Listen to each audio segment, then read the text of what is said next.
At sa mga oras nga na yan, nagkayaan kaming kumain dito sa katabing restaurant na Cafe Carolina. Same owner nga pala to ng deck house na tinuluyan namin. Kaya naman kung magda-dine-in kayo dito, pwede kayong mag-avail ng 10% discount nila. Syempre, yung bala yung bestseller Ken. Aminin nyo kapag bago kayo sa restaurant, puro bestseller din ang ino-order nyo. Safe talagang mo-order bestseller, lalo na kung nga kapamilyar king menu do. At mabuti na lang talaga wala akong nakasabay umorder sa mga oras na yan. Na-interview ko patuloy si kuya kung ano yung mga bestseller nila dito. Light meal lang naman ang kakainin namin ngayon. Tsaka kami o-order ng kape. Mandatory high for the vlog.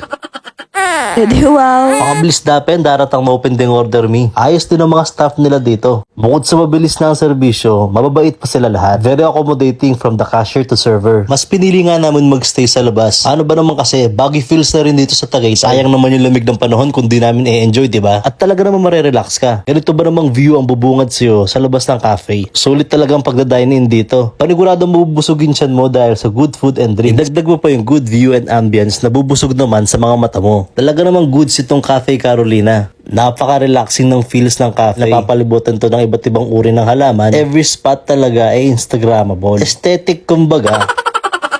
Nanano ka pa, agkat mo no rin barkada Kenny. At sa wakas, verdict time na. 4-hour drinks we tried their bestseller na Carolina Macadamia Latte, Matcha Latte at White Mocha. Hindi naman pwedeng walang pambara dyan. Kaya naman tinry din namin itong kanilang well-recommended na Aglio Olio Pasta in a Ligi sauce. At di pa kami nakontento dyan. Umorder pa kami ng big breakfast. Talaga naman napakalaki. At napaka-generous ng servings. American style breakfast with hash brown, bacon, waffle, saan ka pa? Fusion with Italian pasta with Filipino twist dahil sa aligi sauce. Sabi nga ng Mami Shenyo sa mga vlogs niya, mapapasabi ka talaga ng ikanyaman. Anyaman na baka tayo. You really can't resist a good food coupled with good company. Sabi nga nila, mas may enjoy mo talaga yung pagkain mo kapag masaya ka sa mga nakakasama mong kumain. Oh, tara na, umpisa na ang chibugan. First on the menu, itong kanilang pancake drizzled with honey. Partneran mo pa ng eggs, hash brown at bacon. May kasama nga pala tong sausage na talaga naman na-enjoy ni Arkia. Halata naman nag-enjoy yung mag-ina oh.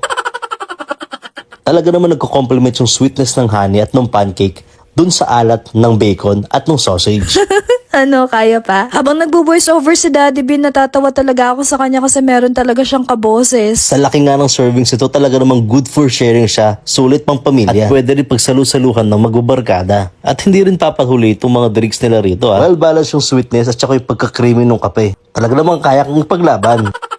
Sa mga oras nga yan, sweet-sweetan kami ng Mami Shenyo. May pa-exchange pa nga ng coffee. PBB Teens yarn. At syempre, hindi matatapos ang gabi nito kung hindi kami mag-cheers. I found a love for me. Kami na nga nagsara nitong Cafe Carolina. Napasarap kasing kwentuhan namin dahil sa napakagandang ambience dito. Easy to locate din to dahil katabi lang ito ng fuel force. At walking distance lang doon sa accommodation namin na the deck house. Oh, comment naman kayo kung nakapanood kayo hanggang dulo. Gustong gusto ko na sana talagang mag-voice over kaso nga lang ayaw talagang makisama na tong lalamunan ko. Kaya naman hanggang dito na lang muna. See you on our next vlog.